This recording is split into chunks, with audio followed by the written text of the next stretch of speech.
श्री गुरु महाराज जी के श्री चरणों में प्रणाम।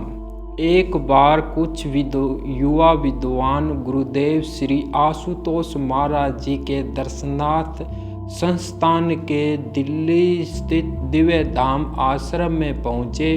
सुबह के करीब 8 बजे थे। नियमानुसार आश्रम के सभी साधक संगठित होकर नमन यानी प्रार्थना कर रहे थे।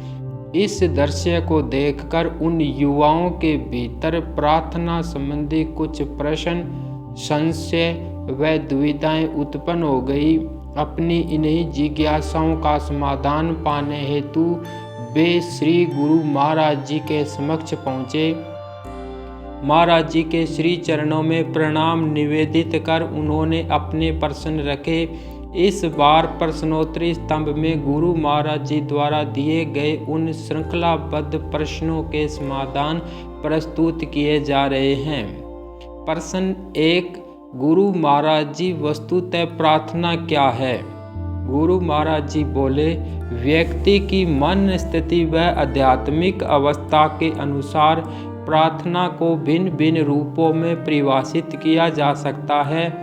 किसी के लिए प्रार्थना स्वार्थ पूर्ति का अमोघ साधन है, तो किसी के लिए प्रार्थना रोग की अचूक औषधि, किसी के लिए प्रार्थना में प्रत्येक समस्या का समाधान निहित है, तो किसी के लिए प्रार्थना प्रत्येक भंवर का निश्चित तरण है।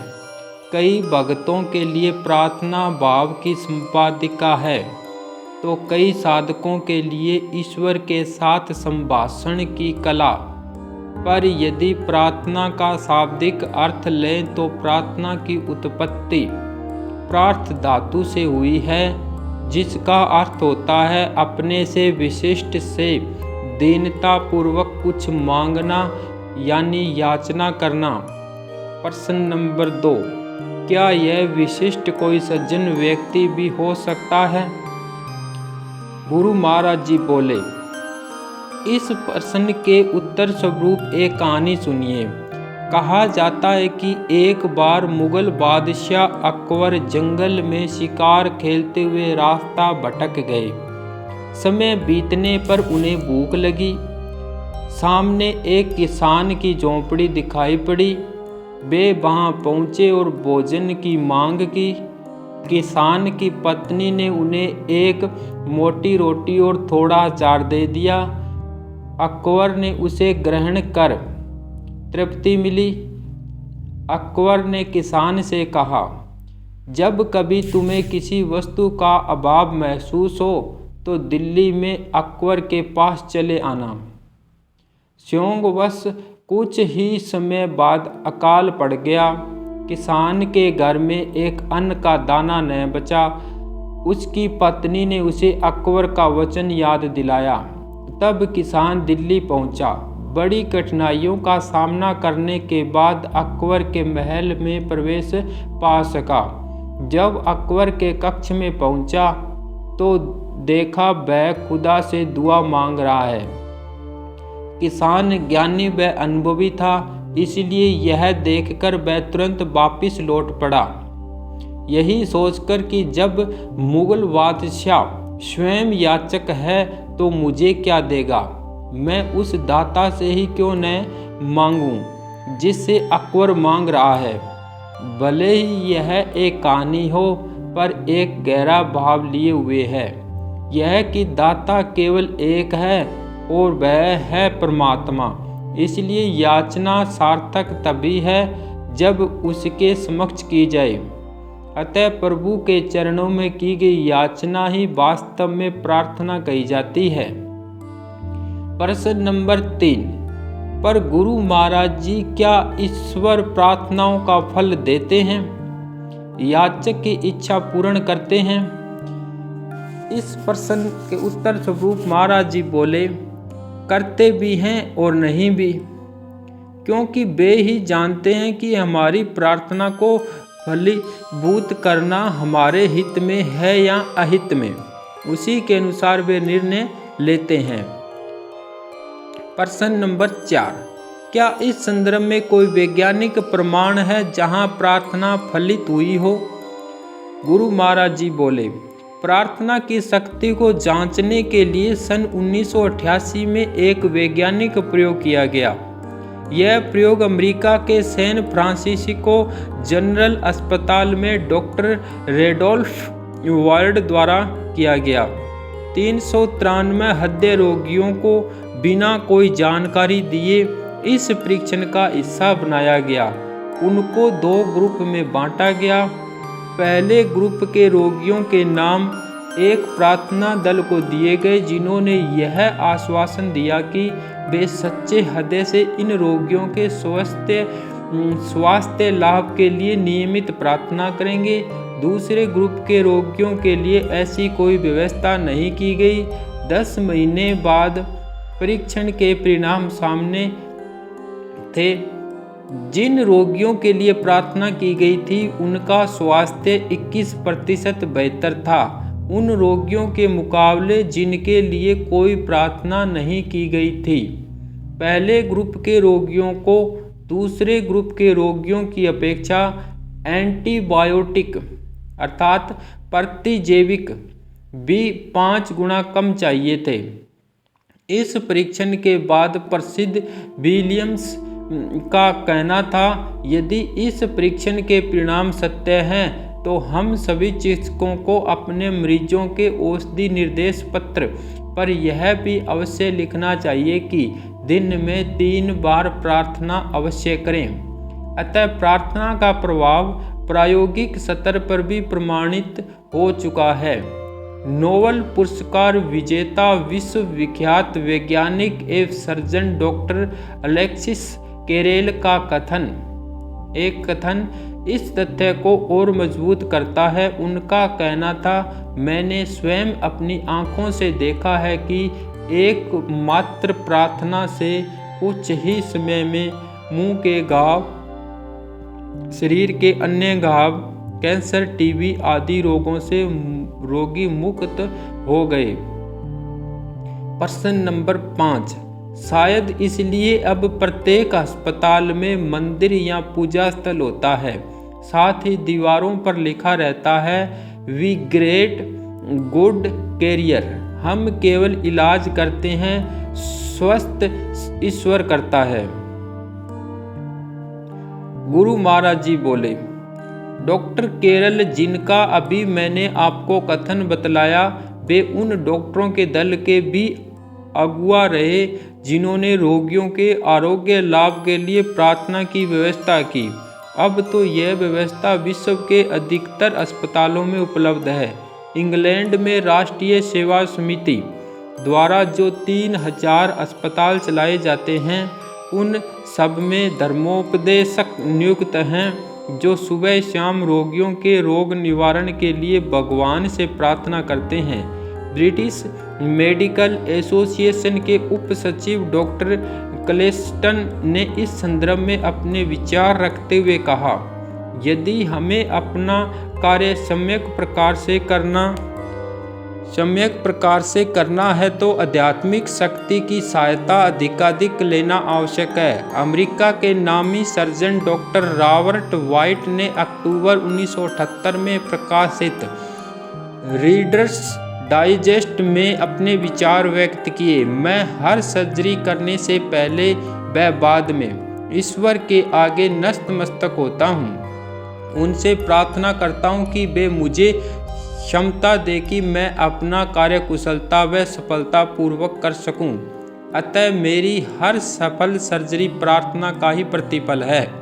केवल चिकित्सा के क्षेत्र में ही नहीं, हर क्षेत्र में प्रार्थना का प्रभाव स्वीकार किया जा रहा है। नासा ने जब अपोलो 13 अंतरिक्ष में भेजा तो करीब 55 घंटे बीतने के बाद उस अंतरिक्ष यान के यात्रियों का संदेश आया कि उनका यान दुर्घटनाग्रस्त हो चुका है, हम सबकी जान खतरे में है। इस सूचना के प्रसारित होते ही नासा के वैज्ञानिक पूरे प्राणपण से कार्य में जुट गए और इधर समूचा विश्व प्रार्थनारत हो गया। सभी ने निष्काम भावना से उन अंतरिक्ष यात्रियों की सलामती के लिए प्रार्थना की। प्रार्थना फलित भी हुई। सभी यात्री सकुशल धरती पर उतरे। इसीलिए इंग्लैंड के सुप्रसिद्ध कवि लॉर्ड टेनिसन की प्रसिद्ध उक्ति है, more thing are brought by prayer than this world dreams of. अर्थात यह संसार जिन वस्तुओं की कल्पना भी नहीं कर सकता, उससे अधिक प्रार्थना द्वारा पाई जा सकती है।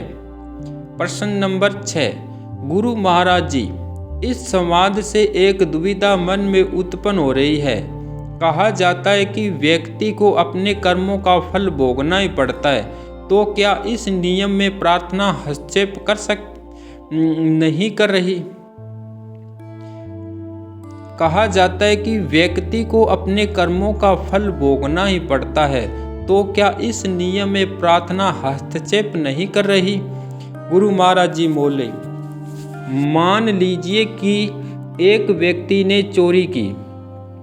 दंड स्वरूप उसे कुछ वर्षों के लिए कारागार में डाल दिया गया।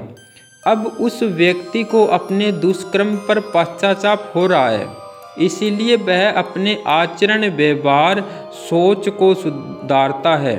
वह जेल के भी सभी नियमों का यथोचित पालन करता है, तो ऐसे में कई बार उसकी कैद की अवधि कम कर दी जाती है या उसे जेल में ही अनेक सुविधाएं दे दी जाती है।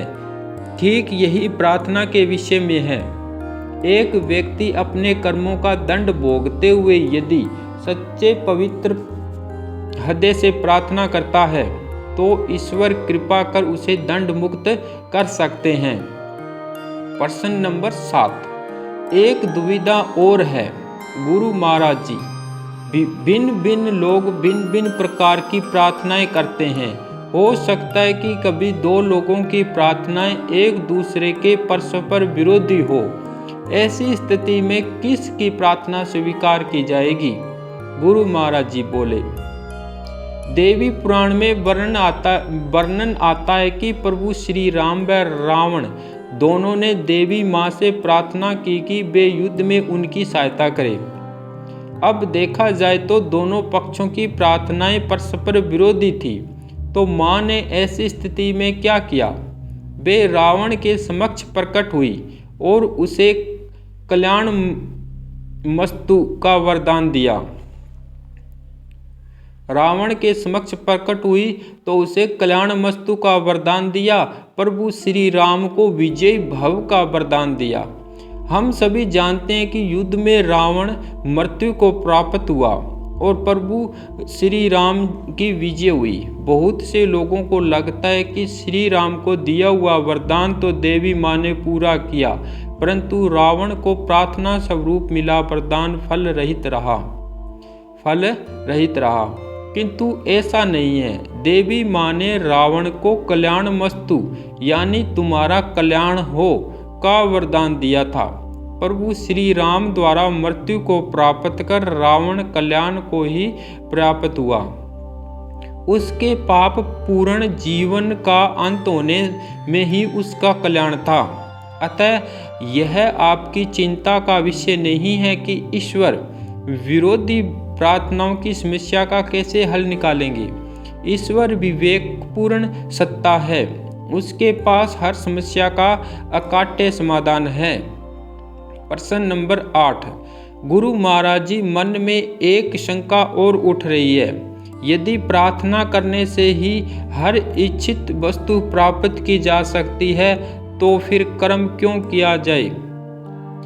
गुरु महाराज जी बोले, एक व्यक्ति प्रतिदिन सुबह सुबह गिरजाघर जाता और दोनों हाथ जोड़कर भगवान से प्रार्थना करता, हे ईश्वर, बस तुम ही मेरा एक सहारा हो।